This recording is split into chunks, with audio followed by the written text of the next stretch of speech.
पूछो, चांद सूरज की बात न पूछो।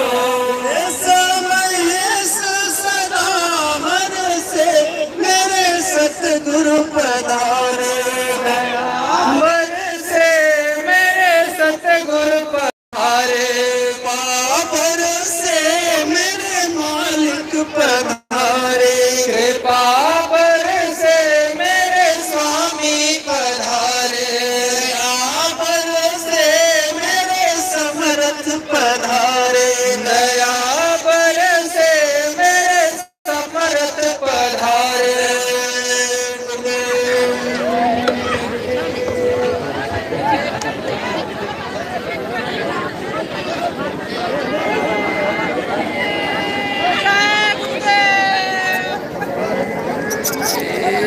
हाँ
शांति से बैठो।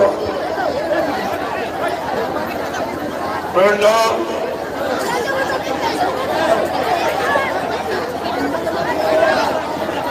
बैठो बैठो सभी लोग।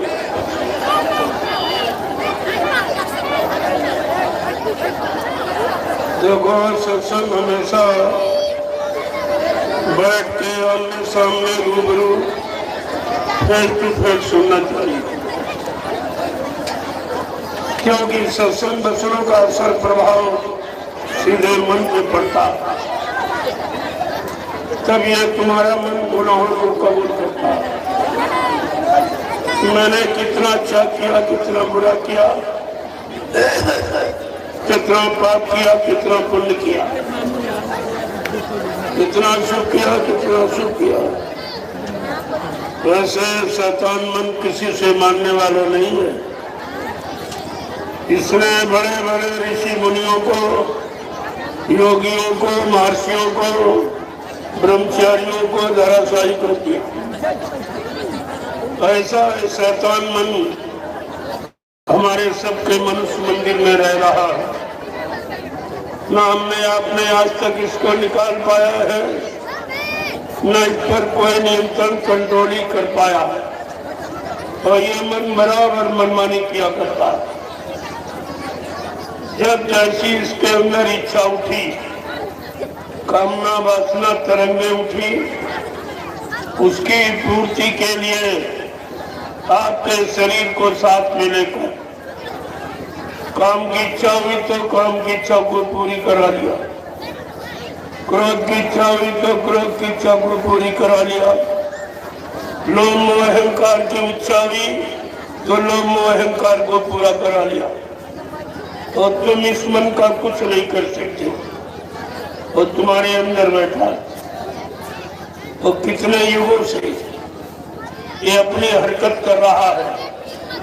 सतयुग त्रेता द्वापर 5,500 वर्ष कलयुग के निकल गए और मन को किसी ने रोक नहीं पाया सिवाय सतगुरु के। इस मन को कोई कंट्रोल नियंत्रण नहीं कर सकता। जब बड़े बड़े ऋषि उन्हीं तपस्या करके हार गए, ये मन उनके भी बस में नहीं आया। योगी योग करके हार गए, तपस्वी तपस्या करके हार गए, ज्ञानी ज्ञान प्राप्त करके हार गए, लेकिन इस मन पर कंट्रोल नहीं कर।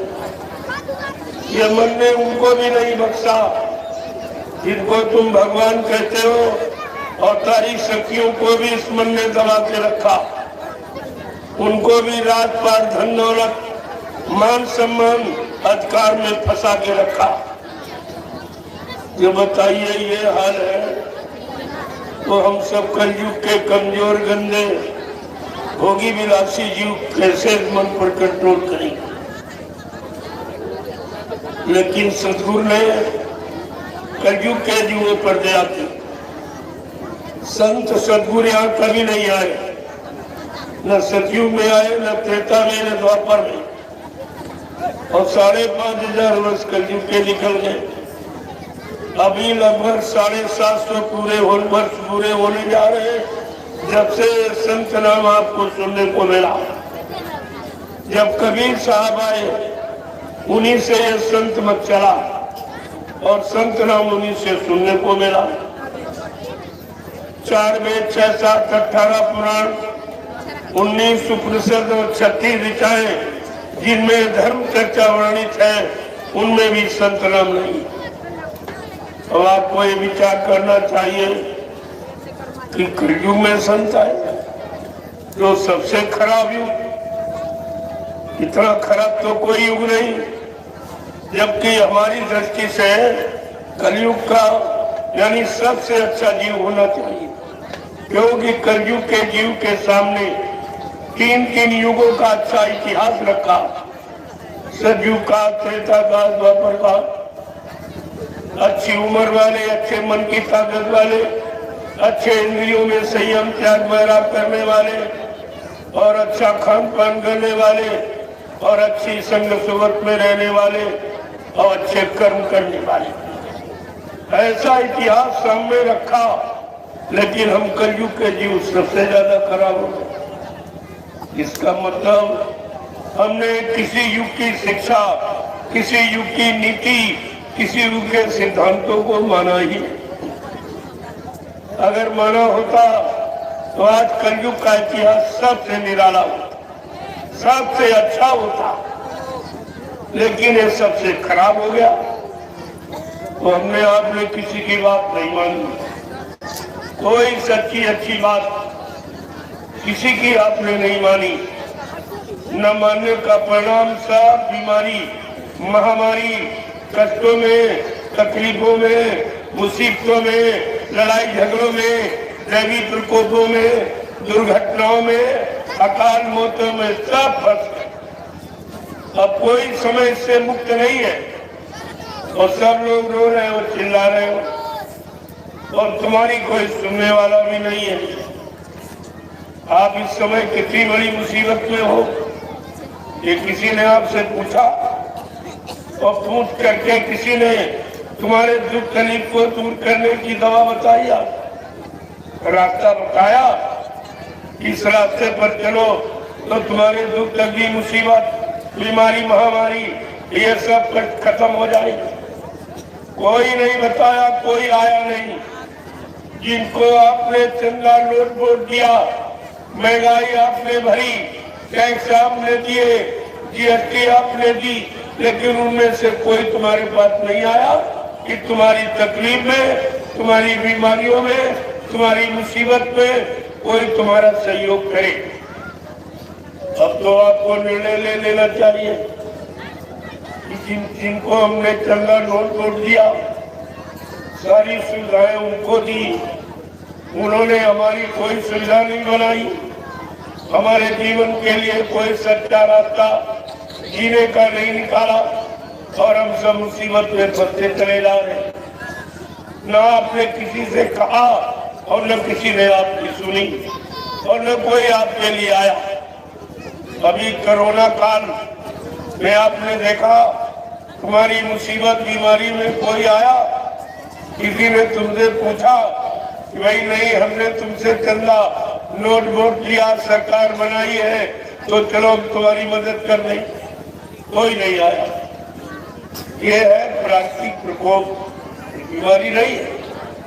ये जानते ही नहीं प्राकृतिक प्रकोप क्या होगा। प्रकृति प्रकोप में है, प्रकृति नाराजगी में है, जो हमने आपने पूरे काम किए, मार काट, हिंसा, चोरी, कतलेआम, व्यभिचार, झूठ, छल, कपट, बेईमानी, धोखाधड़ी, ये जो आपने गंदे और खराब काम किए हैं, जिससे कुदरत नाराज हो। अब ये कुदरत ने फैसला लिया, अगर हमारी इज्जत की अच्छी बात नहीं मानोगे, अच्छे नेक कर्म आप नहीं करोगे, अपना मानवीय खान पान नहीं खाओगे, तो मैं एक भयानक बीमारी दे दूं। बाबा जय गुरुदेव जी महाराज ने आपको 6 नवंबर 1986 में इस बीमारी की चर्चा की। संत महापुरुष कितने पहले आपको सचेत करते कि ऐसी ऐसी महामारी, बीमारी आने वाली है जिसमें तुम्हारा नुकसान हो जाएगा, तुम्हारा परिवार की हानि हो जाएगी, लेकिन तुमने उनकी बात नहीं मानी। 6 नवंबर 1986 में कहा था, अगर तुम लोग शाकाहारी न हुए, सदाचारी न हुए, अच्छे कर्म न करने लगे, तुम्हारे अंदर सेवा, दया, सदाचार, परमात्मा की यादगार न आई, तुम्हारे मन मस्तिष्क में माँ, बहन, बेटी, बहू की परख पहचान अगर नहीं आई, तो कुदरत एक भारी बीमारी भेजना चाहती। उस बीमारी का नाम होगा कोरोना। कोरोना क्या न करो, जो बीमारी ना आए और करोगे तो आ जाए।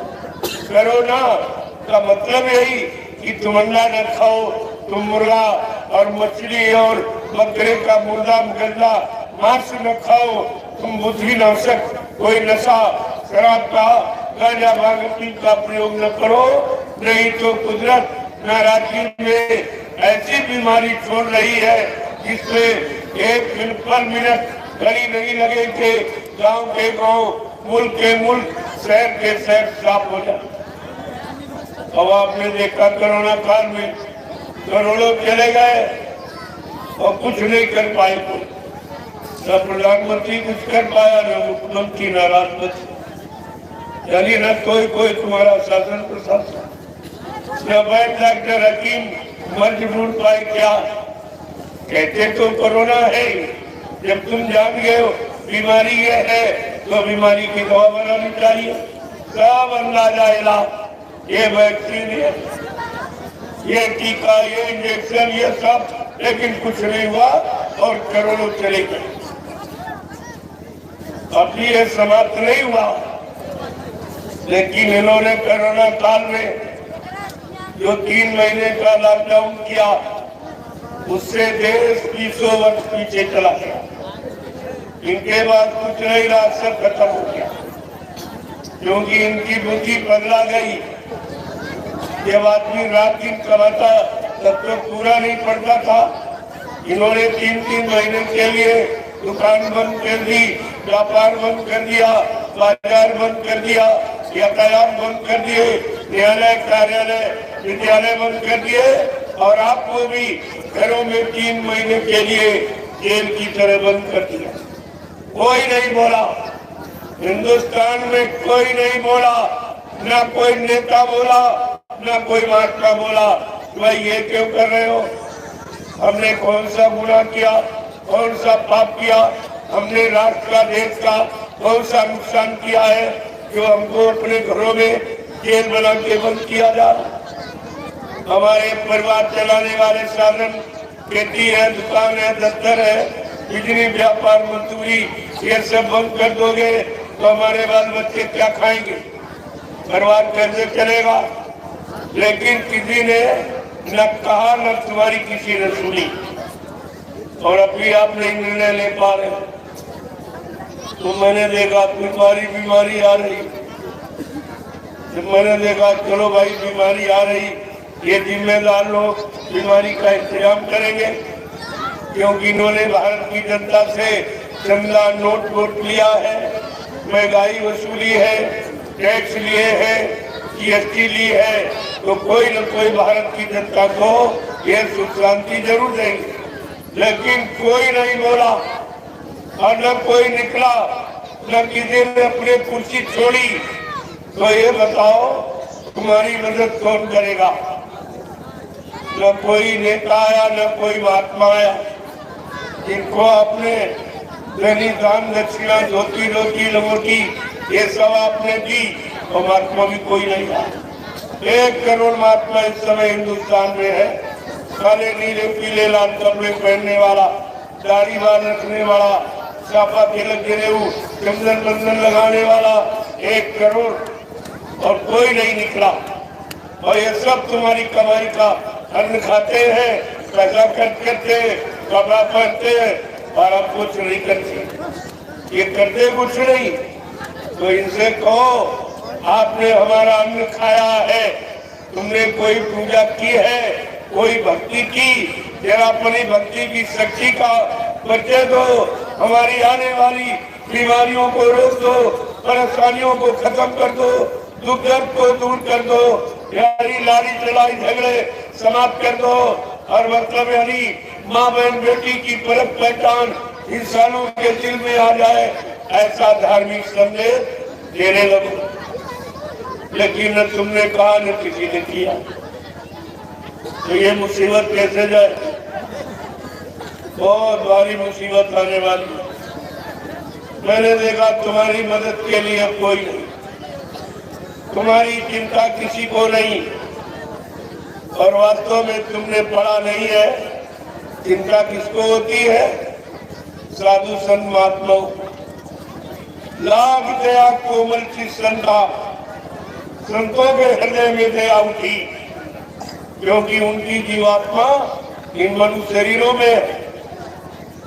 तो अपनी जीवात्मा के उद्धार कल्याण के लिए वो तुम्हारे शरीर की रक्षा भी करने आ गए। अगर तुम शरीर से निरोग रहना चाहते, कोई बीमारी ना आवे, कोई भाव विचार खराब ना हो, माँ बहन बेटी की परख पहचान बनी रहे, तो हमारे परिवार की समाज की मर्यादा यदि बनी रहे, तो आपके लिए उन्होंने निर्णय लिया कि चलो भारत की जनता से ये कहूँगा कि आप भाई शाकाहारी हो, हमारी प्रार्थना स्वीकार करो, आप लोग शाकाहारी हो। बहुत आगे देख लिया, क्या मिला? सारा जीवन खराब हो गया, सारा परिवार खराब हो गया, सारे बच्चे बेरोजगार हो गए, बेचारे ये क्या खाएंगे, क्या पहनेंगे, क्या आगे अपना परिवार चलाएंगे? आपको इस पर विचार करना चाहिए। चलो तुम तो अपना जीवन शराब में, मुर्गा मीट में काट दोगे, लेकिन बच्चों का क्या हो? ये क्या करेंगे आगे? जब तुम ये खान पान करोगे, तुम्हारे जेब में कुछ रहेगा, तुम्हारे परिवार की समस्या सुलेगी, घर मकान अच्छा बना पाओगे, इनको पढ़ाई लिखाई अच्छी करा पाओगे, इनका शादी ब्याह अच्छे परिवारों में कर पाओगे। तो कम से कम आपको विचार करना चाहिए। ये तो करके आपने देख सब मुर्गा अंडा सब खाते, क्या मिला आपको?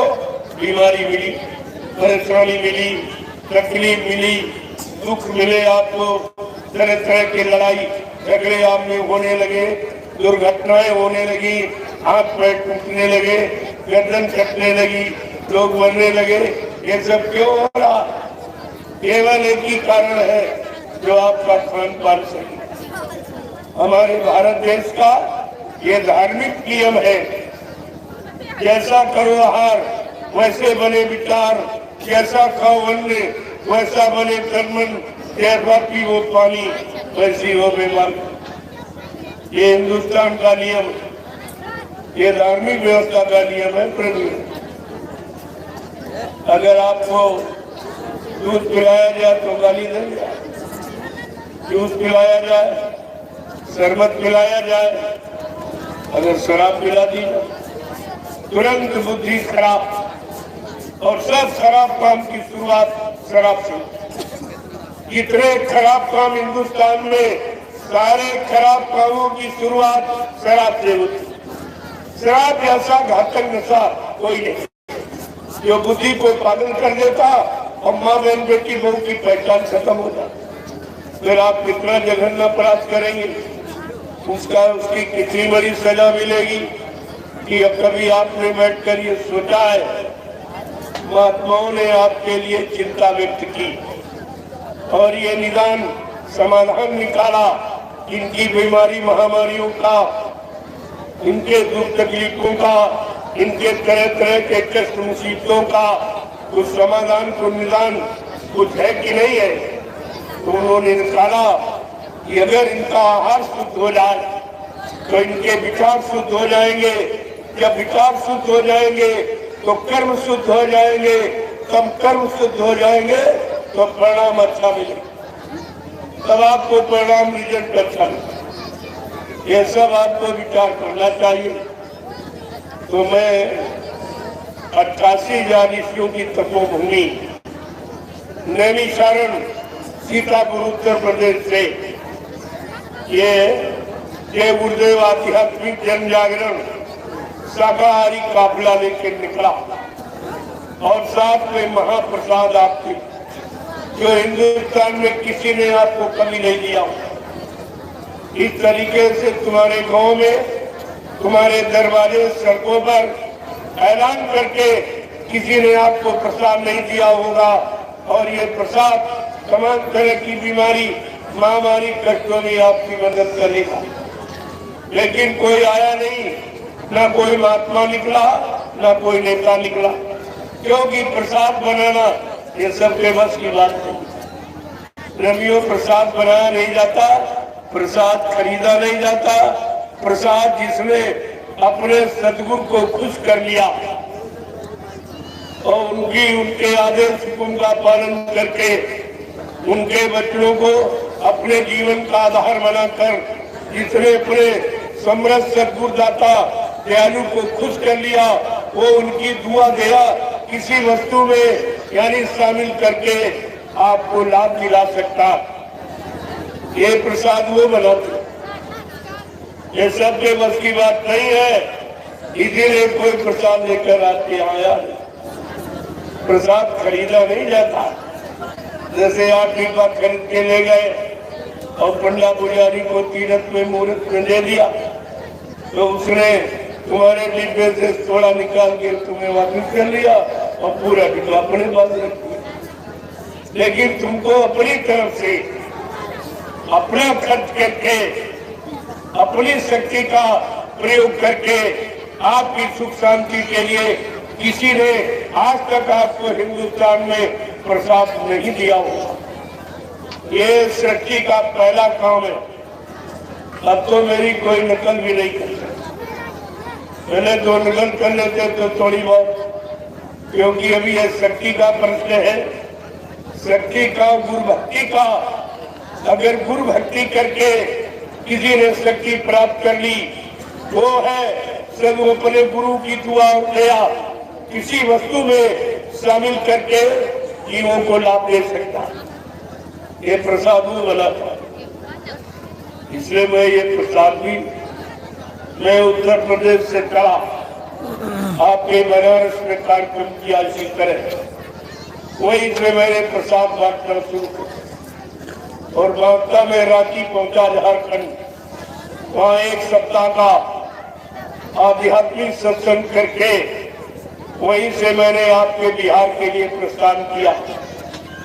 गया से मैंने प्रवेश किया इसी तरह सत्संग करके और प्रसाद बांटता सड़कों पर भी जगह जगह जहाँ लोग खड़े मिले और उनको बुलाया, आ जाओ, समय बहुत खराब है, आगे बड़ी मुसीबत आ रही, बड़ी बीमारी आ रही, तुम्हारी उससे बचने का तुम्हारे पास कोई उपाय कोई इंतजाम नहीं है। जो तुम समझ रहे हो, मेरे पास रहने के लिए मकान है, बंगला है, फ्लैट है और कहते खाने के लिए घर में रोटी है और चावल है और मतलब यानी और कह रहे हो कि सहयोग के लिए पत्नी बाल बच्चे हैं और खाने पीने आराम के लिए खेती दुकान दफ्तर बिजली व्यापार मजदूरी है। लेकिन तुमको ये नहीं मालूम, ये तो कुदरत के एक सेकंड में भी खत्म, कुदरत के प्रकोप से ये 2 सेकंडों में समाप्त हो जाएगा। अभी आपने देखा कोरोना काल में ये विदेश में सब देश के देश साफ हो गए, ये तो खबर नहीं दी गई हिंदुस्तान को। और आज भी उस मांसाहारी मुल्क चीन से, चीन में मांस के अलावा कोई भोजन नहीं, वहीं से बीमारी पहले भी चली और फिर वहाँ तैयार। वहाँ तो 5000 व्यक्ति रोज मर रहे, मौत हो रही किसी खान पान के कारण, और इस पर किसी की दृष्टि नहीं पड़ रही, कोई सोच भी नहीं रहा कि आखिरकार ये बीमारी किस लिए आ रही, क्या कारण है, इस पर कोई विचार नहीं कर रहा। जब महात्मा बताते तो उनकी बात सुनते नहीं, जब उनकी बात नहीं सुनोगे तो और भारी नुकसान हो जाएगा आपका। गोस्वामी जी महाराज ने रामचरितमानस के उत्तरकांड में ये सब लिख के आपके घर में रखवा दिया। कलयुग के जीवो कि साधु ज्ञान का फल सा और जरे नगर ये अनाथ कर जैसा। क्या लिखा है? कलयुग के जीवो साधु संग महात्माओं का अगर तुमने उनके आदेश हुक्म का उल्लंघन किया, उनके वचनों को नहीं माना तो भारी मुसीबत में पड़ गया। वो समाज, वो देश, वो राष्ट्र, मुल्क, वो जातियां जल की राख हो जाएगी।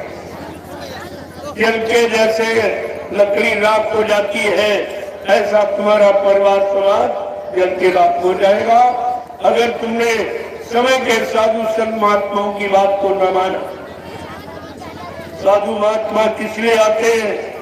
परमार्थ के कारण साधु धरा शरीर, परमार्थ समाज देश धर्म हित साधु महात्मा आते हैं। साधु से हो न कारज हानि, साधु संत महात्माओं से कभी तुम्हारी हानि नहीं हो सकती। वो जब भी करेंगे, जो भी काम करेंगे या कराएंगे, उसमें तुम्हारा लाभ भरा होगा, उसमें तुम्हारे कर्मों की अदायगी होगी कि जो जो तुमने बुरे कर्म पाप कर्म किए उनको कैसी अदायगी होगी। कोई न कोई उनका इशारा, ऐसी सेवा जो आपको बताएंगे या आपसे ले लेंगे या आपसे करा लेंगे कि तुम्हारे पूर्व जन्म के पाप भी समाप्त हो जाएंगे और तुम्हारा मन भी नहीं खराब होगा। ये दोनों काम आपके हो जाए।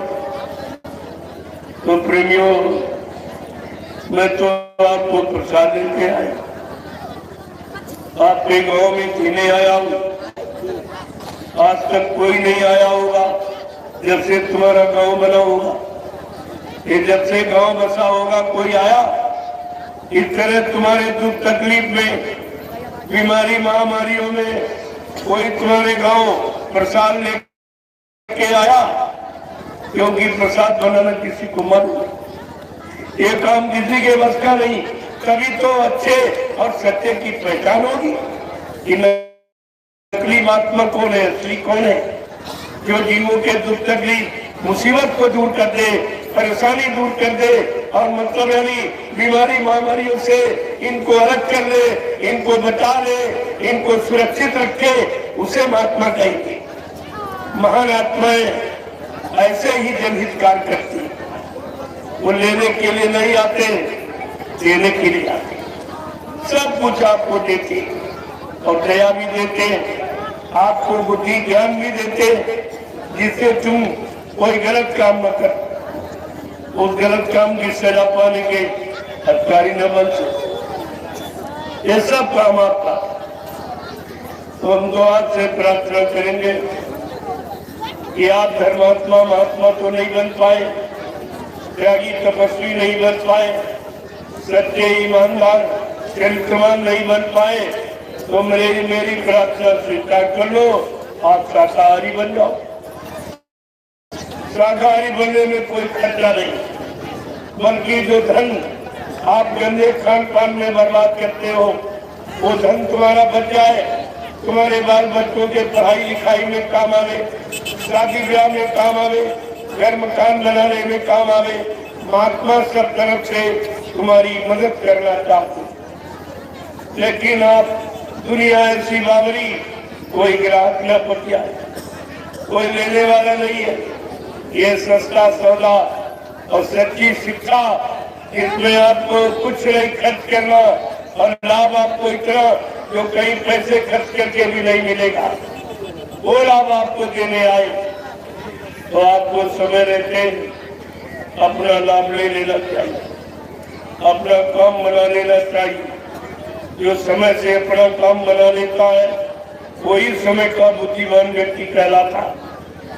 तो इसलिए हमारी ये प्रार्थना स्वीकार कर ले, एक तो बात शाकाहारी हो जाओ, और जो तुमने अपनी जीवात्मा से वादा किया, जीवात्मा से परमात्मा का वादा, अपनी जीवात्मा से आपने परमात्मा से वादा किया, तब माँ के घर में, वहां तो कोई बैठा नहीं सही होगी और गर्भ की स्थिति बड़ी खराब, मुंह नीचे पैर ऊपर उल्टा करना रहता बेटा, ये 9 महीने की सजा उल्टा, और माँ का मलमूत्र बच्चे के मुंह पर।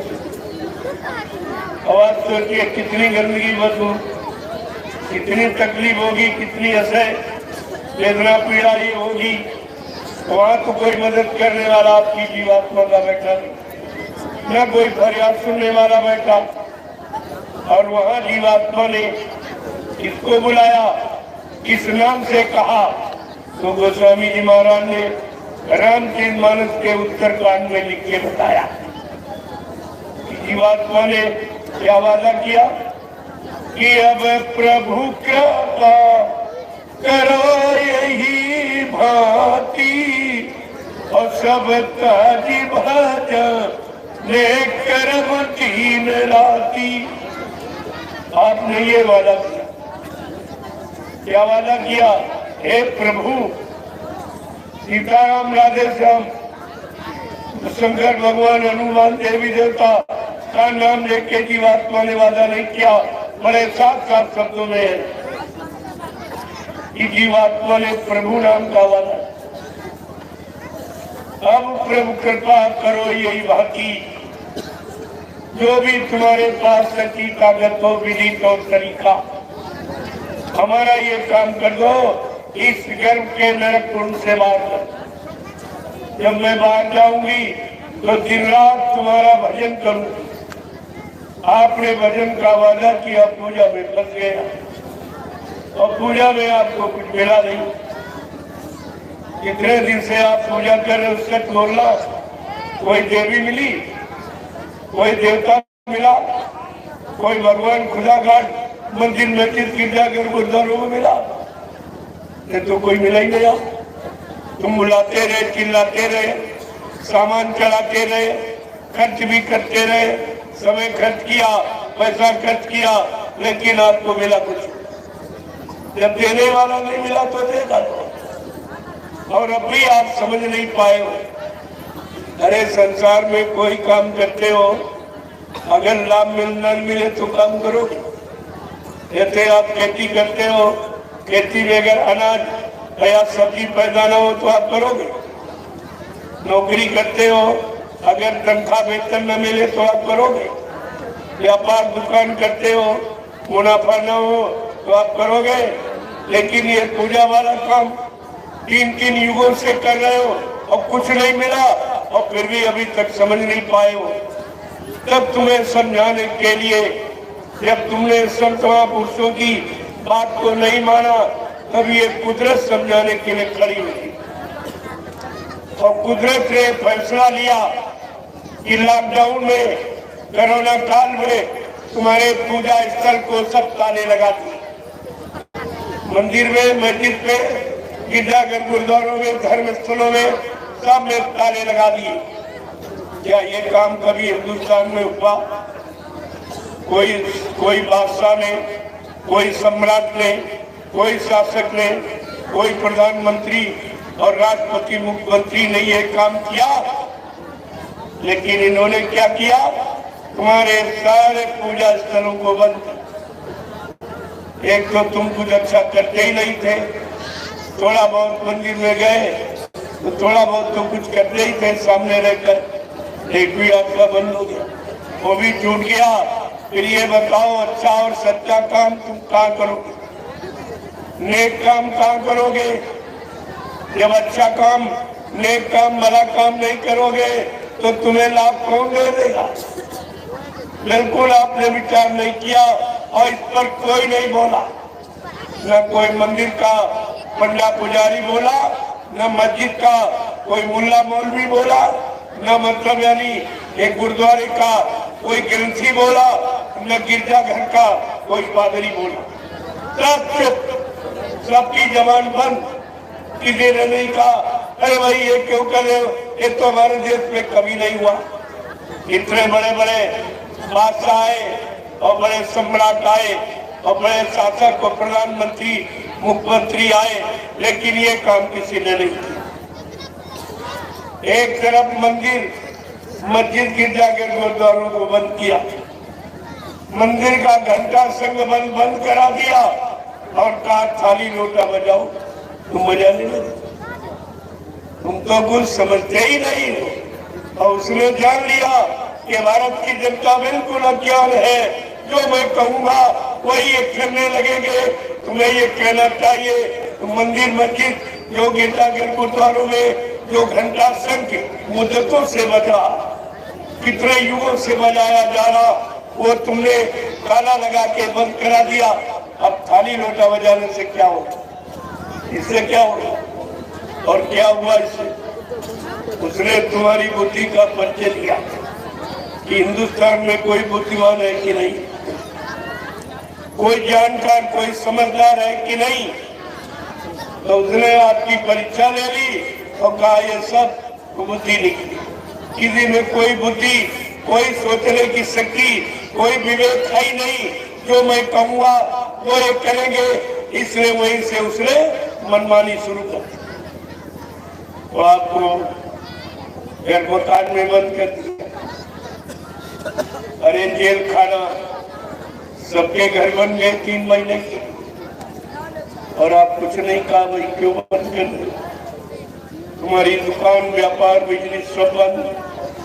किसी ने नहीं कहा भाई इनसे बीमारी का क्या मतलब? क्या इनके बंद करने से बीमारी बंद हो जाएगी? बीमारी रुक जाएगी? किसी ने कुछ नहीं कहा।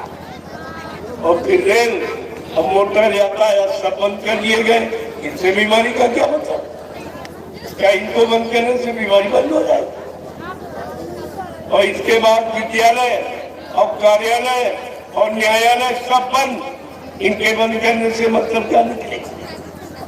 पहले और बंद करके इन्होंने ये नहीं सोचा कि जब रात दिन लोग कमाते तब तो पूरा नहीं पड़ता, अगर 3 महीने के लिए हम सब बंद कर देंगे तो देश समाज परिवार का क्या होगा। इस पर किसी ने विचार नहीं किया और तुम्हारी स्थिति एकदम नंगी, तुम्हारे पास कुछ नहीं बचा और उसमें भी। लेकिन ये सब बंद हो गया, लेकिन आपका कहते टैक्स नहीं बंद हुआ, महंगाई नहीं बंद हुई, बेरोजगारी नहीं बंद किया, शराब के ठेके नहीं बंद हुए, मुर्गा मांस कटना, अंडा फोड़ना कुछ नहीं बंद हुआ।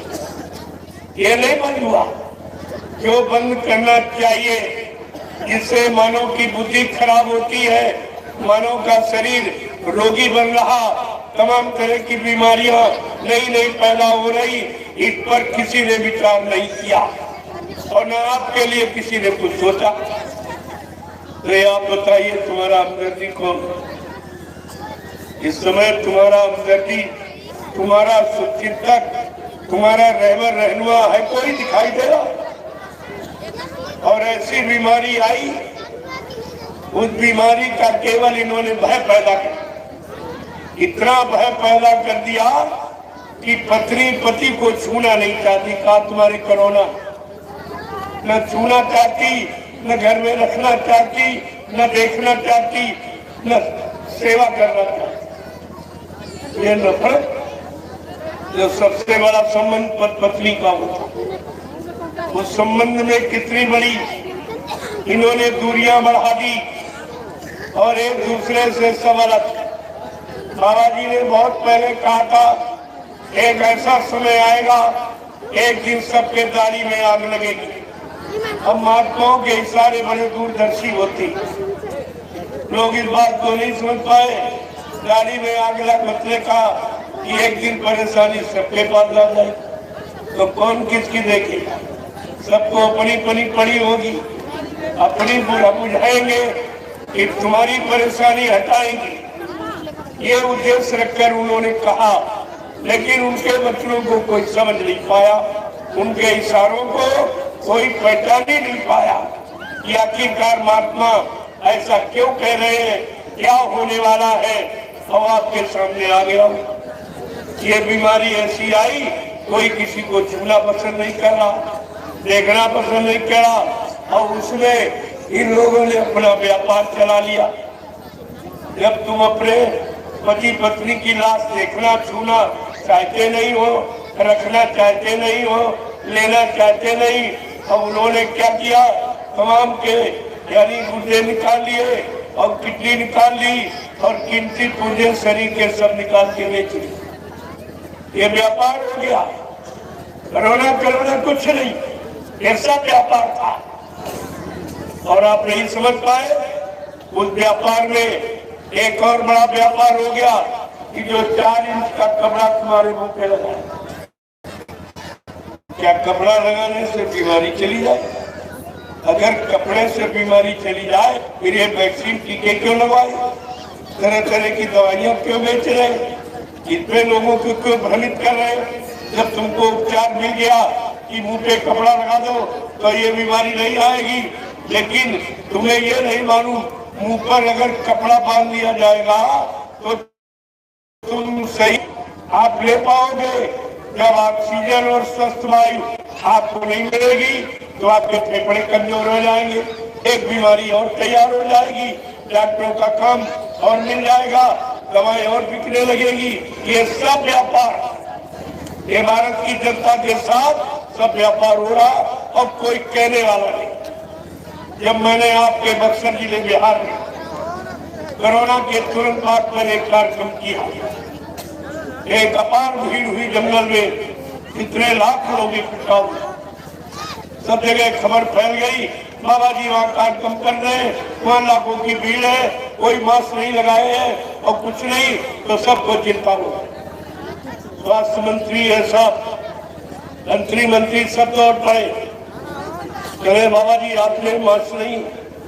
हमने कहा जो मास्क खाता वो मास्क लगाए, हमारे यहाँ कोई मास्क नहीं खाता, कोई मास्क नहीं, ना मैं लगाता हूँ न लगाने का आदेश देता। हमारे यहाँ कोई बीमारी नहीं गारंटी। अगर आप शाकाहारी हो जाओ, मैं गारंटी के साथ कहता हूँ कोरोना कोरोना कोई बीमारी तुम्हारे घर में प्रवेश नहीं कर सकती अगर आप शाकाहारी हो जाए। मैंने ये सबको बताया, लेकिन सरकार के लोगों ने मेरी एक बात भी नहीं सुनी। क्या पत्रकार मीडिया नहीं है? मैं खुले मैदान में कार्यक्रम करता हूँ और मन से प्रसारित करता हूँ और मन से बोलता हूँ कि हमारा ये छाप लीजिए, कम से कम वो शासक इसको पढ़े और समझे कि ये क्या कहा जा रहा, इसकी क्या जरूरत। जिस कोरोना की बीमारी के लिए आप परेशान हो, तमाम तरह की बीमारियों में करोड़ों रुपए खर्च कर डाला, करोड़ों रुपए डॉक्टरों को दे डाला और बीमारी का समाधान नहीं मिला। तो मैं तो कहता हूँ अगर मेरी बात मान लो और इन सबको शाकाहारी बना, हिंदुस्तान में शाकाहार का प्रचार करा दी। और ये मुर्गा मांस ये इंसान का भोजन नहीं। आपको मालूम है कि मुर्गा मांस कौन खाता है? कुत्ता, कौवा, गीद, ये उनका भोजन है। अब किसी का भोजन आप छीन लोगे तो उसको परेशानी नहीं होगी। तुम्हारा बेटा है घर में, अगर उसकी रोटी छीन लो ना दो तो घर छोड़ के चला जाए, वो घर में नहीं रहेगा। क्योंकि अन्न में प्राण है, कलयुग में अन्न कोश में प्राण, कलयुग में अन्न में प्राण है। अगर अन्न नहीं मिलेगा तो आप जीवित नहीं रह सकते। और यहाँ क्या किए सब मतलब यानी, तो कम से कम सोचना चाहिए। अरे मानो इंसान का भोजन जो तुम्हारे लिए भगवान ने बनाया, भगवान ने जितने जीव जंतु बनाए सबका भोजन अलग बनाया। पशुओं का अलग, पक्षियों का अलग, कीड़े मकोड़ों का अलग, जंगली जानवरों का अलग, और इंसान का भोजन सबसे अलग बनाया। क्यों? इंसान भगवान को सबसे ज्यादा प्यारा है। भगवान राम ने कहा है कि सब मेरे, इस सब मम उपजाए और तीन में आधी के मनुज भाए। भगवान क्या कह रहे हैं? ये सारी सृष्टि मेरी ही बनाई, जितने जीव जन सृष्टि के ये सब मेरे ही बनाए हैं। कोई इंसान ने, विज्ञान ने कोई जीव जंतु नहीं बनाया है। इंसान, जब तूने कोई जीव जंतु नहीं बनाया है तो इनको मारने काटने का अधिकार किसने दे दिया? पहला पाप तो तुमने यही किया है। जैसे माँ की गोदी में पलने वाला मासूम बच्चा अगर माँ की गोदी से छीनकर उस बच्चे को ही मार दे, काट दे, तो माँ पर क्या गुजरेगी?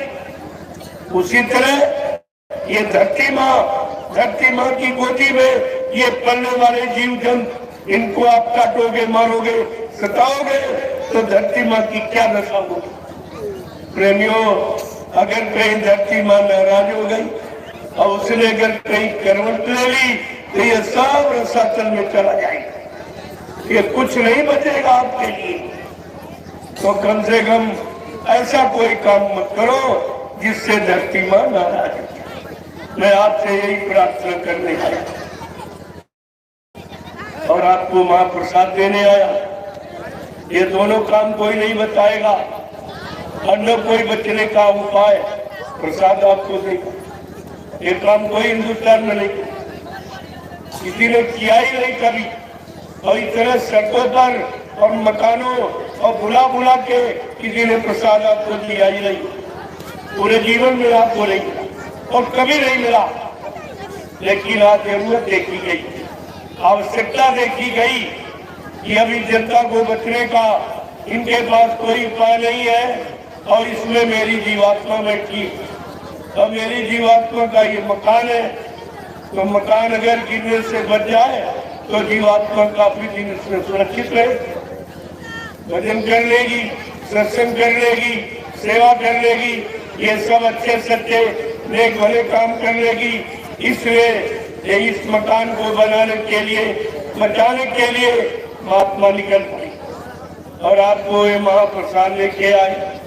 कि चलो एक बार इनको बचाने का फिर चलिए सामान दे, ये बच जाए, ये शाकाहारी हो जाए और बच जाए, इनके परिवार बच जाए, आपके बाल बच्चे बच जाए, आपका खेती दुकान दफ्तर ये सब बच जाए, आपकी कमाई यानी सब आपका सुरक्षित हो जाए, इसके लिए ये प्रसाद लेके निकला गया। और 2 महीने आपके बिहार में रहूंगा, इसी तरह का संदेश लोगों को दूंगा और ये प्रसाद दूंगा। फिर भी आप अगर आप नहीं माने तो आप जानो आपका काम। आप ये नहीं कह सकते हो कि हमको किसी ने बताया। अभी वक्त है गुनाहों का, तू तौबा कर ले, फिर न कहना कि हमने सुना था पैगाम। अभी तुम्हारे सुधरने का, संभलने का, बचने का, सुरक्षित रहने का समय है। अगर इस समय से आप चूक गए तो तुम जानो तुम्हारा काम क्या। लेकिन आप ये नहीं कर सकते हो कि मेरे गांव कोई आया नहीं, देश में किसी को मेरी चिंता नहीं, मेरी फिक्र नहीं, मेरी बीमारी मुसीबत दूर करने का किसी के पास उपाय नहीं। आप ये कह नहीं सकते। ये मैं सब दवा लेके आया, लेकिन दवा भी बगैर परहेज के नहीं काम करती। डॉक्टर बोले मैं कहता भाई परहेज करो तो दवा मेरी काम करेगी। ऐसे प्रसाद ये जय नाम प्रभु का, ये हर वक्त तुम्हारी मदद करेगा जब कोई नाम तुम्हारा काम न करे।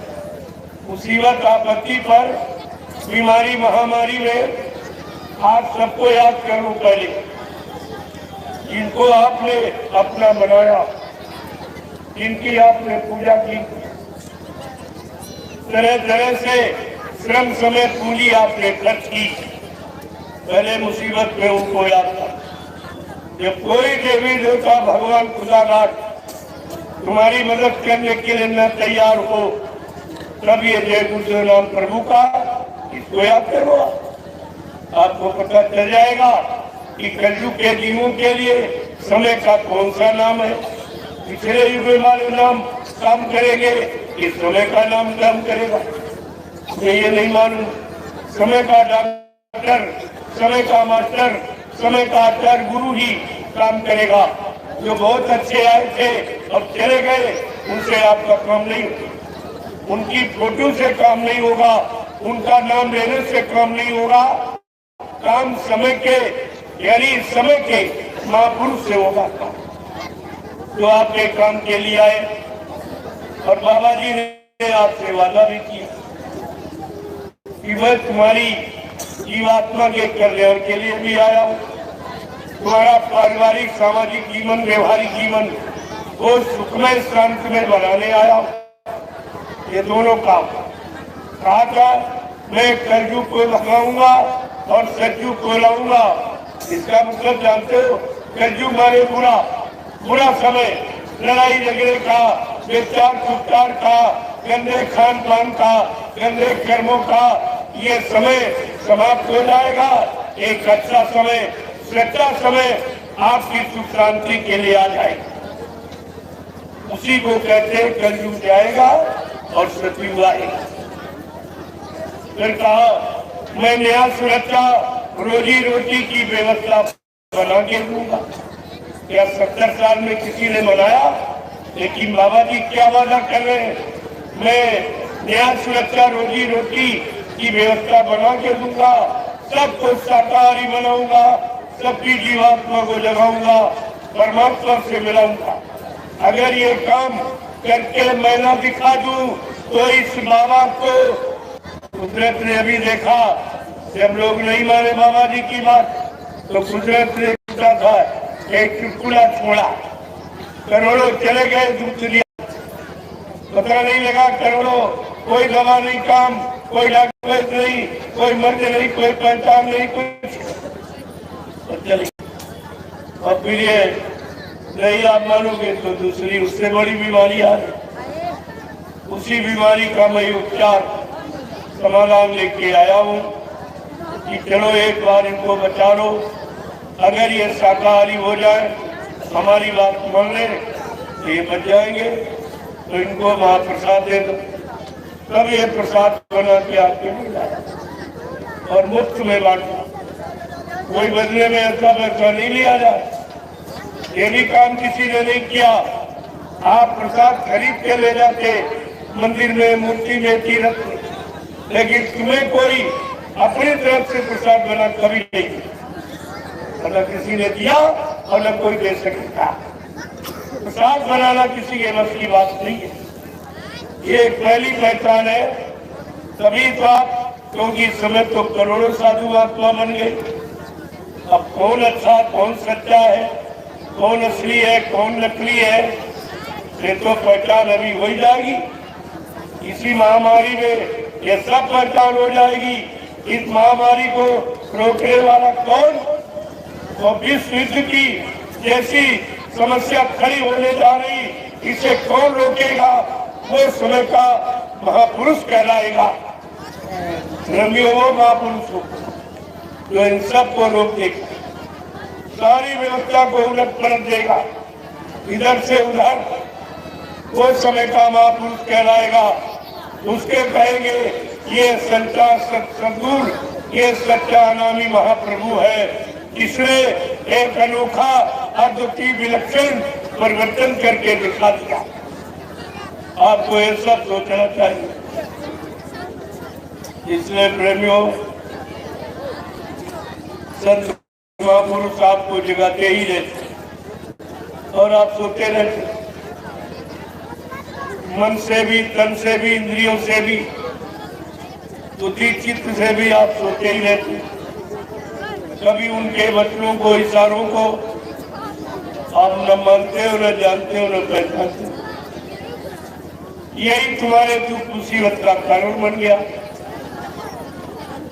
तो मैं आपको जगाने का इशारा करूंगा कि आखिरकार आप कब तक सोते रहोगे और यमराजा की मार कब तक खाते रहोगे।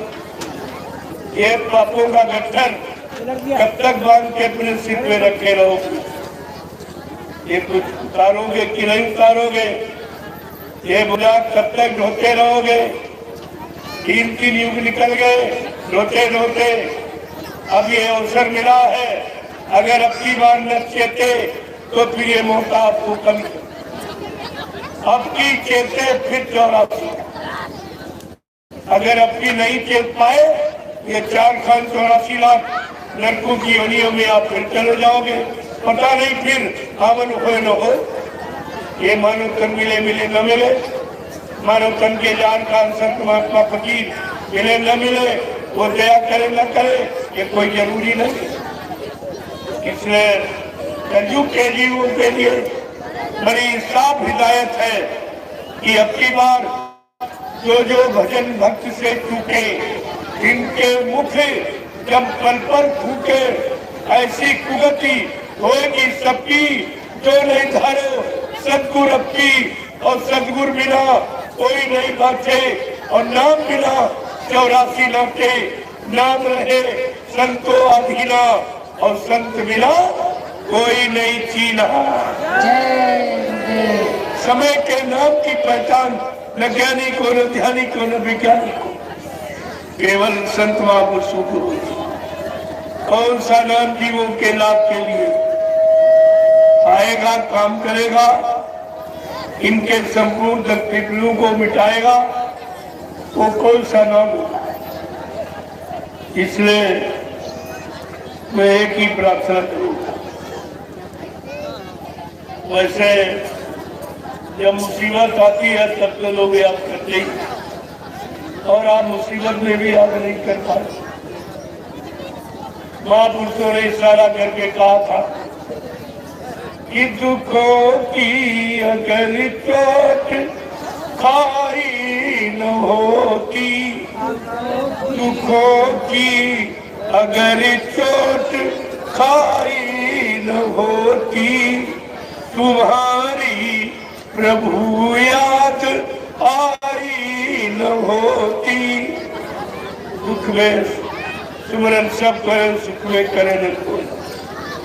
जो सुख में सुमरन करे तो दुख आए, लेकिन जब सुख आ जाएगा तो आप गफलत में चले जाते, मौज मस्ती में चले जाते हो, भोगों में फंस जाते हो और अच्छे समय को पूरे कर्म करने में निकाल देते हो।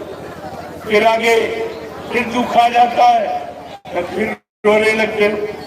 तुम्हारा इन्हीं रोने में और मतलब दुखों की गफलत में जाने में सारा समय व्यतीत हो जाता, न अच्छा समझ पाते हो न बुरा समझ। इसलिए महापुरुषों ने जो जगाने का काम किया, जो आप भोगों की गफलत नींद में सो जाते हो, नहीं जाग पाते हो, बच्चों को नहीं समझ पाते हो, तो महात्मा बार बार इशारा करके आपको जगाते। नींद त्यागो जरा आँख खोलो, नींद त्यागो जरा आँख खोलो, नींद त्यागो जरा आँख खोलो, नींद त्यागो जरा आँख खोलो। कब तलक यूं ही सोते रहोगे, कब तलक यूं ही सोते रहोगे, पाप गठरी पटक दो जमी पर, पाप गठरी पटक दो जमी पर, कब तलक पाप ढोते रहोगे, कब तलक पाप ढोते रहोगे। क्या ऐसा कभी किसी ने आपसे कहा है कि पापों के गठन को उतार दो? आ गया तुम्हारे पापों के गठन को उतारने वाला। ये आवाज किसी ने नहीं लगाई, ये आवाज सिर्फ बाबा जी गुरुदेव जी महाराज उन्होंने कहा कि नींद त्यागो जरा आँख खोलो, नींद त्यागो जरा आँख खोलो, कब तलक यूं ही सोते रहोगे, कब तलक यूं ही सोते रहोगे। पाप गठरी पटक दो जमी पर, पाप गठरी पटक दो जमी पर, कब तलक पाप ढोते रहोगे, कब तलक पाप ढोते रहोगे। रूप प्रभु का गुरु ने बनाया, रूप प्रभु का गुरु ने बनाया, जिसको बिरला कोई जान पाया, जिसको बिरला कोई जान पाया। ये है सत्य का ज्ञान ले लो, ये है सत्य का ज्ञान ले लो, वरना हरदम ही रोते रहोगे, वरना हरदम ही रोते रहोगे। नींद त्यागो जरा आँख खोलो, नींद त्यागो जरा आँख खोलो, कब तलक यूं ही सोते रहोगे, कब तलक यूं ही सोते रहोगे। पाप गठरी पटक दो जमी पर, पाप गठरी पटक दो जमी पर, कब तलक पाप ढोते रहोगे, कब तलक पाप ढोते रहोगे। वेद प्रभु का गुरु ने दिया है, वेद प्रभु का गुरु ने दिया है, जिसने समझा वो अपना लिया है, जिसने समझा वो अपना लिया है। ये है मुक्ति का मार्ग ले लो, ये है मुक्ति का मार्ग ले लो, वरना हरदम आते रहोगे, वरना हरदम ही रोते रहोगे। नींद खोलो, नींद त्यागो जरा आँख खोलो, कब तलक यूं ही सोते रहोगे, कब तलक यूं ही सोते रहोगे। सतयुग का गुरु ने पीटा ढिंढोरा, सतयुग का गुरु ने पीटा ढिंढोरा, कलयुग जाने ककीना इशारा, कलयुग जाने का कीना इशारा।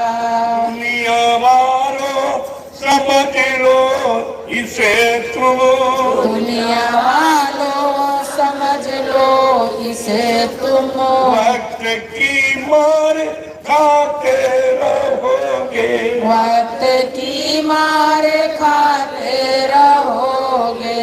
तुम हो चंद रोजा मुसाफिर, तुम हो चंद रोजा मुसाफिर, कोई रहने न देगा यहाँ पर, कोई रहने न देगा यहाँ पर। जिनको अपना बनाया है तूने, जिनको अपना बनाया है तूने, कोई तुमको न अपना कहेंगे, कोई तुमको न अपना कहेंगे। नींद त्यागो जरा आँखें खोलो, नींद त्यागो जरा आँख खोलो, अब तलक यूं ही सोते रहोगे, कब तलक यूं ही सोते रहोगे। पाप गठरी पटकी तो जमीन पर, पाप गठरी पटक दो जमीन पर, अब तलक पाप ढोते रहोगे, कब तलक पाप ढोते रहोगे। जय गुरुदेव, जय गुरुदेव, जय गुरुदेव, जय गुरुदेव। जय गुरुदेव। नाम किसका? प्रभु का, प्रभु का प्यारा नाम। जय गुरुदेव। ग्रामवासियों, धर्म प्रेमियों, सत्संगी जनों, ये समय कभी कभी आपको जीवन में मिलता है जब आपकी करोड़ों जन्मों की तपस्या, करोड़ों जन्मों के पुण्य, करोड़ों जन्मों की सेवाएं जब तुम्हारी एकत्र हो गई है, तब ये वक्त अवसर आपको मिला है संत महापुरुषों के दर्शन जिला, उनकी ये वाणी जिससे जीवन का कल्याण, जीवों को सुख शांति मिले, सब अपने मानव जीवन का आनंद प्राप्त करें, इनका पारिवारिक जीवन, सामाजिक जीवन, व्यवहारिक जीवन सुख शांति में व्यतीत। तो आपको समय तो मिल गया मानव तन का, लेकिन सुख शांति नहीं मिल रही, कोई आराम आपको नहीं मिला, क्योंकि अभी माहौल, वातावरण इतना खराब हो गया कि लोग भगवान पर भी शंका कर रहे हैं और ये कहने लगे कि पाप हंस रहा है और धर्म में रो रहा है, और प्रभु तेरी दुनिया में क्या हो रहा है। भगवान से, प्रभु परमात्मा से लोग पूछते कि तू कहाँ सो रहा, तेरी दुनिया में इतना अन्याय, इतना पाप, इतना व्यभिचार, कुत्कार, इतनी जीवों की हिंसा, हत्या, ये परेशानी, बीमारी, महामारी बढ़ रही है, तू इसका निदान, समाधान आके कब करेगा। तो भगवान पर भी टीका टिप्पणी होने लगी और कहने लगे कि पाप हंस रहा है, कि धर्म रो रहा है। और प्रभु तेरी दुनिया में क्या हो रहा है। ये मंदिरों मस्जिद में कोई नहीं जाता है। गीता रामायण की अब कोई नहीं सुनता है कि गंगा और यमुना के तट पर धर्म सो रहा है। और प्रभु तेरी दुनिया में क्या हो रहा है। ये पाप हंस रहा है कि धर्म रो रहा है। और प्रभु तेरी दुनिया में क्या हो रहा है।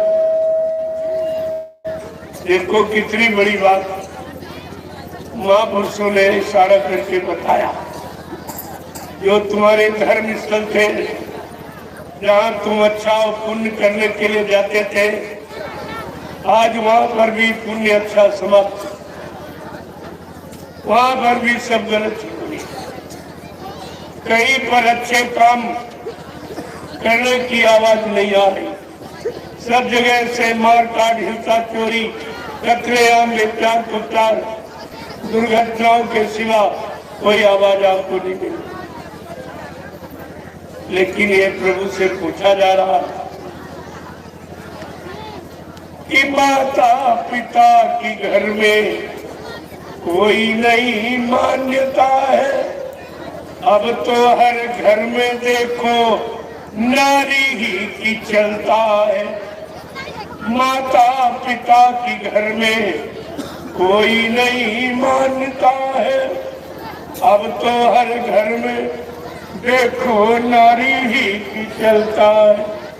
भाई और भाई का इस शत्रु हो रहा है।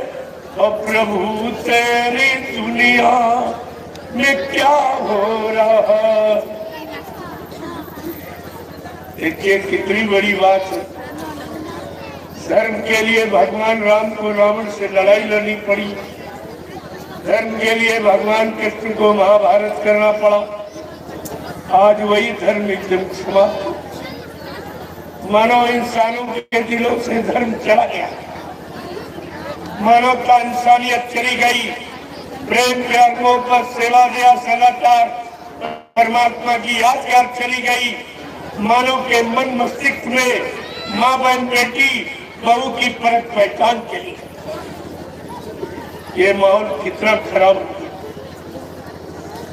ये भारत विश्व का गुरु, दुनिया के देश भारत में अध्यात्म की शिक्षा लेने आते। कहते हिंदुस्तान में परमात्मा की पूजा होती, परमात्मा लोग प्राप्त करते हैं।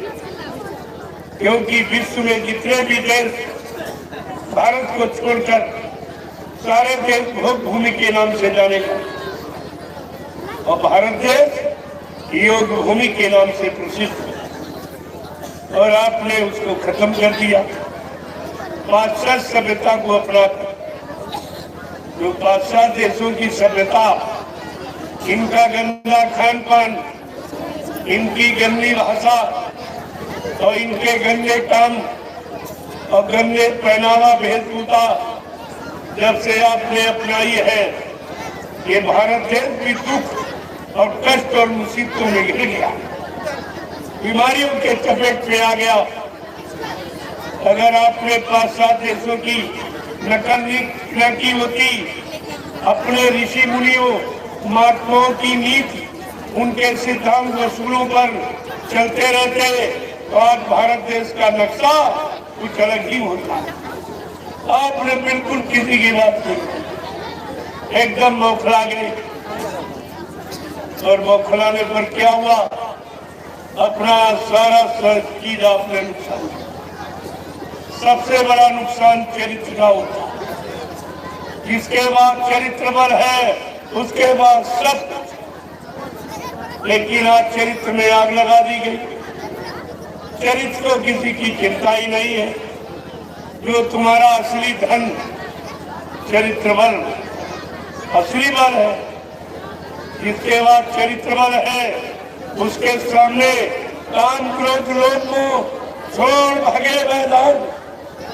ये भी मैदान छोड़ के एक बार भाग जाती, लेकिन आपने अपने चरित्र में आग लगा दी। ये दोनों ने भी इशारा करके कहा है wealth loss something loss, wealth loss some loss, लेकिन कैरेक्टर लॉस ऑल। अगर धन का नुकसान कुछ नुकसान है, लेकिन ये फिर पैदा करो। हाँ, स्वास्थ्य का नुकसान जरूर स्वास्थ्य, लेकिन संतुलित आहार और यानी नियम संयम ब्रह्मचर्य का पालन करके इसकी भी क्षति को पूरा किया जा सकता। लेकिन प्रेमियों, जिसका चरित्र चला गया उसके पास कुछ नहीं बचा, वो बिल्कुल खाली हो गया। Character loss all loss. जिसका चरित्र चला गया सब कुछ। आज चरित्र में आग लगा दी गई। चरित्र के बारे में कोई जानता नहीं, कोई बताता नहीं, क्योंकि चरित्र बल किसी के पास है नहीं। चरित्रता, पवित्रता, निर्मलता किसी में रही नहीं, तो बताएगा कौन? कौन बताएगा? जिन्होंने अपना चरित्र सुरक्षित रखा और चरित्र बल पर वो सारे विश्व को ललकारते हैं। ये चरित्र बल है जो हिंदुस्तान को ललकारा जा रहा, सारे जिम्मेदारों को भी ललकारा जा रहा। और आपको इस पर विचार करना चाहिए कि तुमने वो चीज अपनी खो दी। अब वो चीज रुपए पैसे से चरित्र नहीं मिलता, इसकी पूर्ति आप जीवन में कभी नहीं कर। हाँ, संत महापुरुषों की शिक्षा मान करके आप सुधार कर सकते हो, लेकिन जो चरित्र बल चला गया वो आपको वापिस नहीं। इसलिए कहा है कि सत्यता न्याय पर अब कोई नहीं चलता है। लेकिन रामचरितमानस आपकी क्या कहती कि शिव दधीच हरिश्चंद्र नरेशा और साथ हेतु से एक कठिन कलेशा और धर्म में दूसरे इस साथ समान अवागम निगमे पुराण बखाना का सत्य के समान दूसरा धर्म नहीं। लेकिन आज कलयुग में झूठे लेना और झूठे देना और झूठे भोजन और झूठ पीना, बिल्कुल झूठ की राजनीति बना की खड़ी खड़ी। प्रेमियों, जहाँ झूठ है वही दुख है, वही तकलीफ है, वही शंका है, वही मतलब यानी हर तरह का नुकसान है। लेकिन महापुरुष क्या कह रहे हैं कि सत्यता न्याय पर अब कोई नहीं चलता है। छोटी छोटी बातों में निर्गंगा कसम खाता है। एक की कौड़ी पर ईमान को रहा है। और प्रभु तेरी दुनिया में क्या हो रहा है? ये पाप सुना है, धर्म रो रहा है। और प्रभु तेरी दुनिया में क्या हो रहा है? जय गुरुदेव, जय गुरुदेव, जय गुरुदेव, जय गुरुदेव। नाम किसका? जय गुरुदेव। नाम किसका?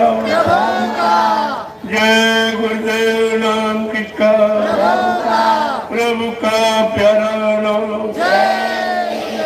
अब आप लोग खड़े हो जाओ, खड़े हो जाओ आप लोग।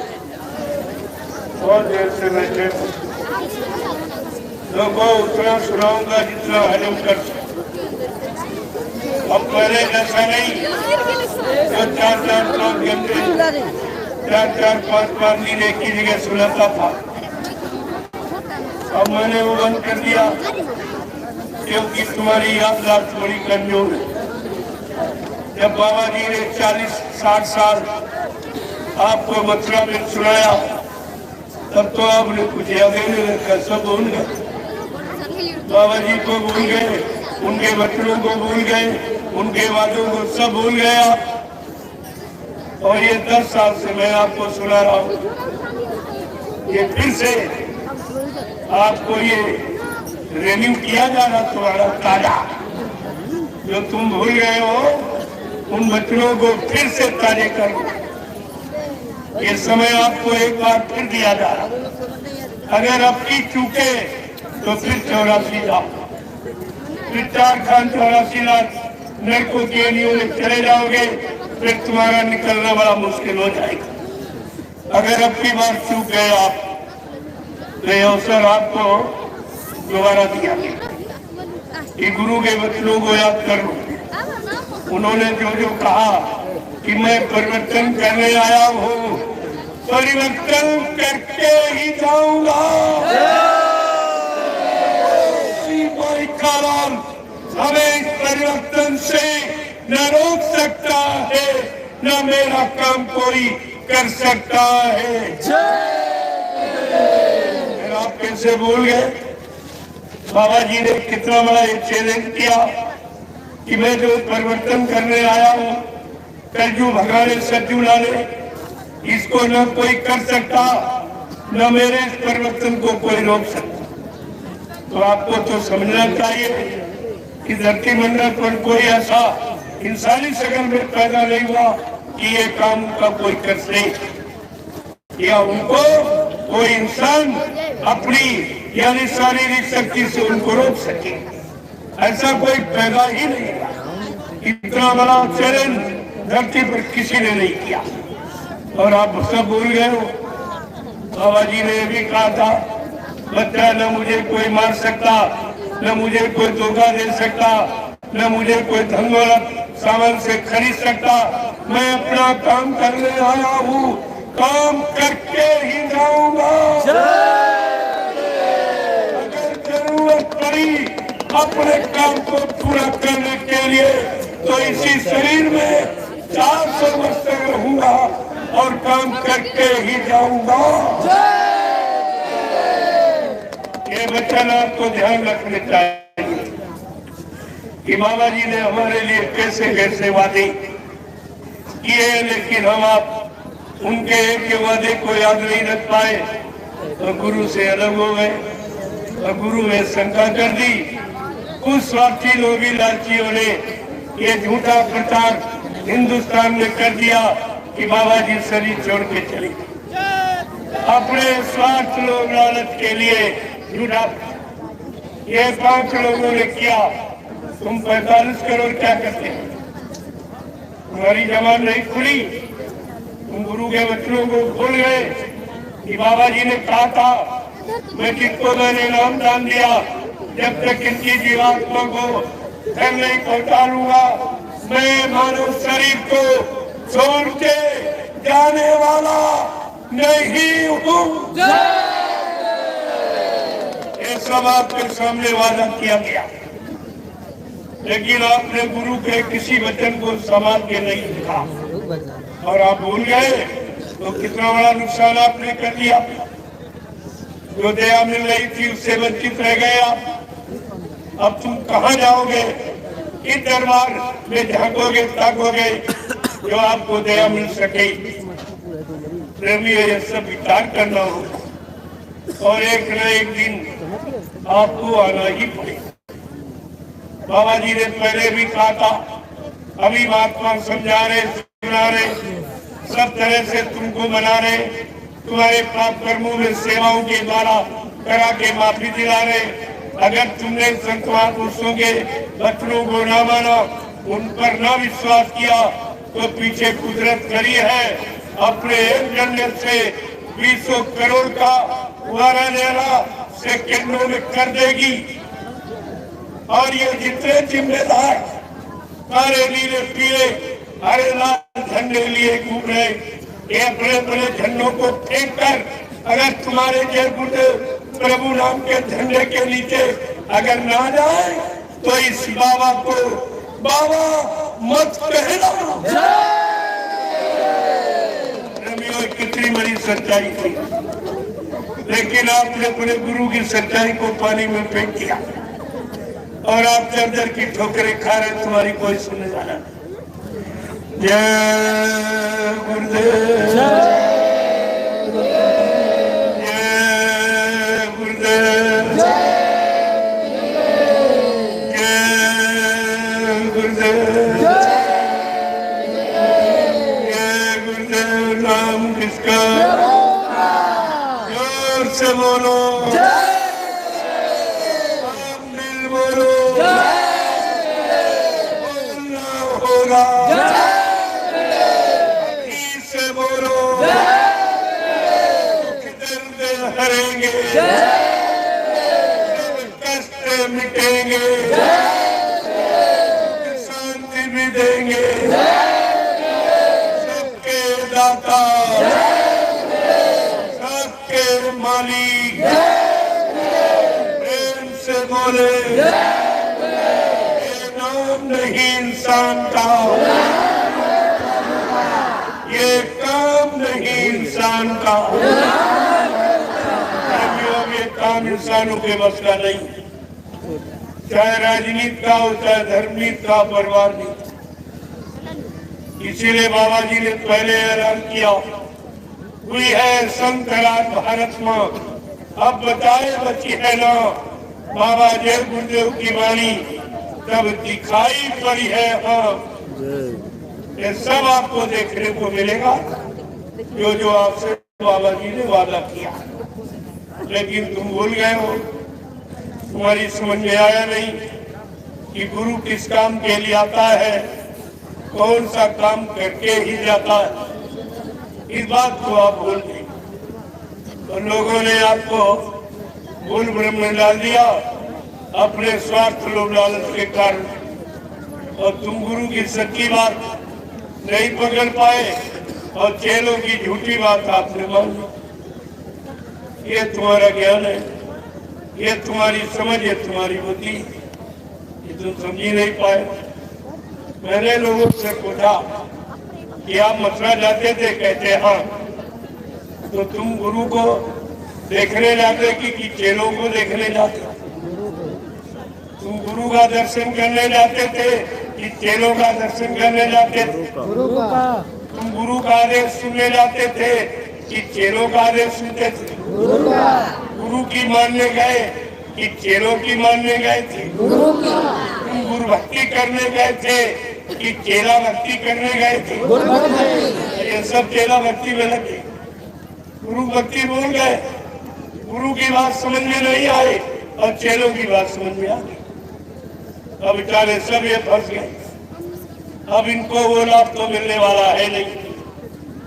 इन्होंने गुरु को कह दिया मर गए चले गए, ये बेचारे गुरु को कभी नहीं पा सकते, गुरु का लाभ कभी प्राप्त नहीं कर सकेंगे।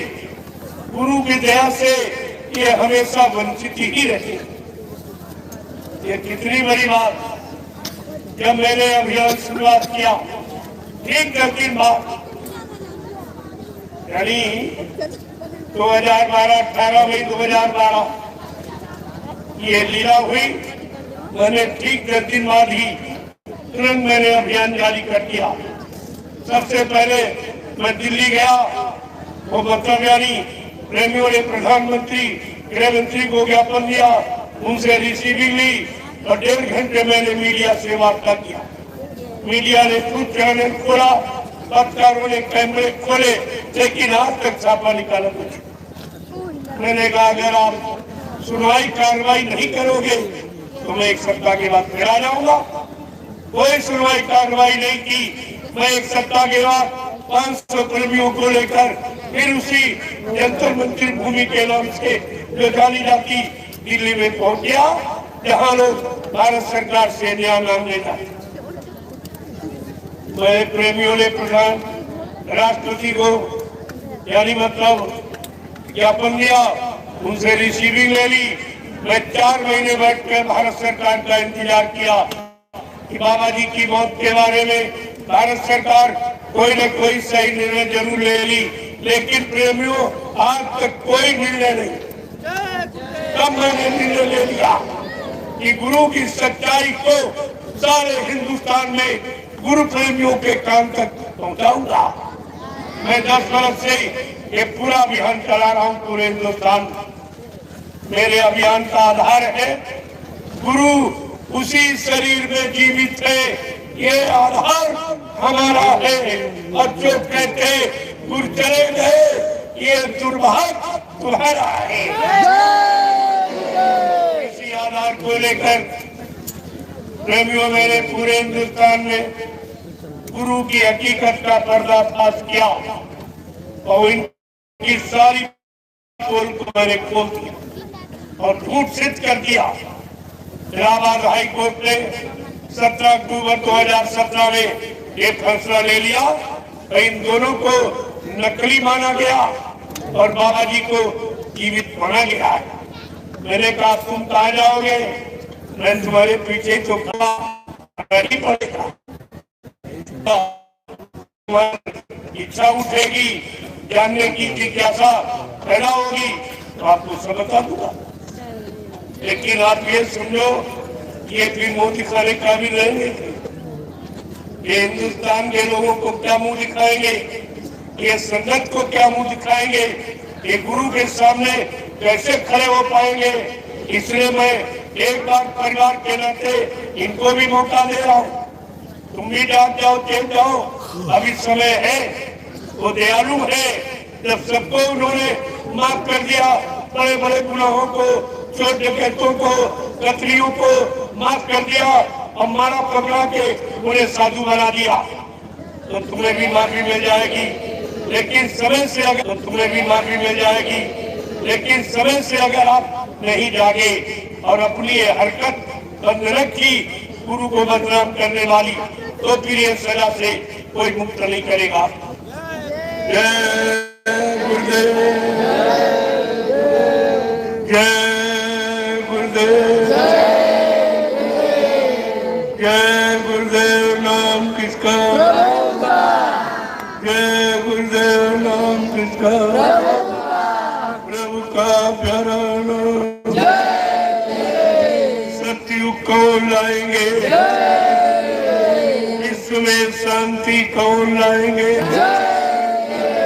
जन जन में प्रेम कौन लाएंगे। और प्रेमियों आप लाइन से खड़े हो जाओ, मैं आपका दर्शन करूंगा, आप सबको प्रणाम करूंगा और आपको बीमारी महामारी मुसीबतों से बचने के लिए ये महाप्रसाद होगा। ये तीनों काम तुम्हारे हित में हिंदुस्तान में कोई नहीं करे। कहीं चले जाओ, किसी मिशन में चले जाओ और चाहे किसी नेता राज पार्टी में चले जाओ, ये काम कोई नहीं करेगा।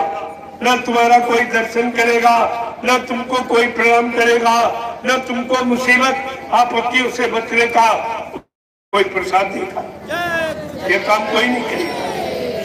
तो आप ये अपना काम करवा लो, समय अच्छा रहेगा। तो आप लोग लाइन से आ जाओ, एक लाइन में महिला, एक में पुरुष। ये बनी मर्यादा, मर्यादा का हमेशा ध्यान रखो। जब मर्यादा बनी रहेगी तो मुसीबत आपत्तियों से आप बचते हो।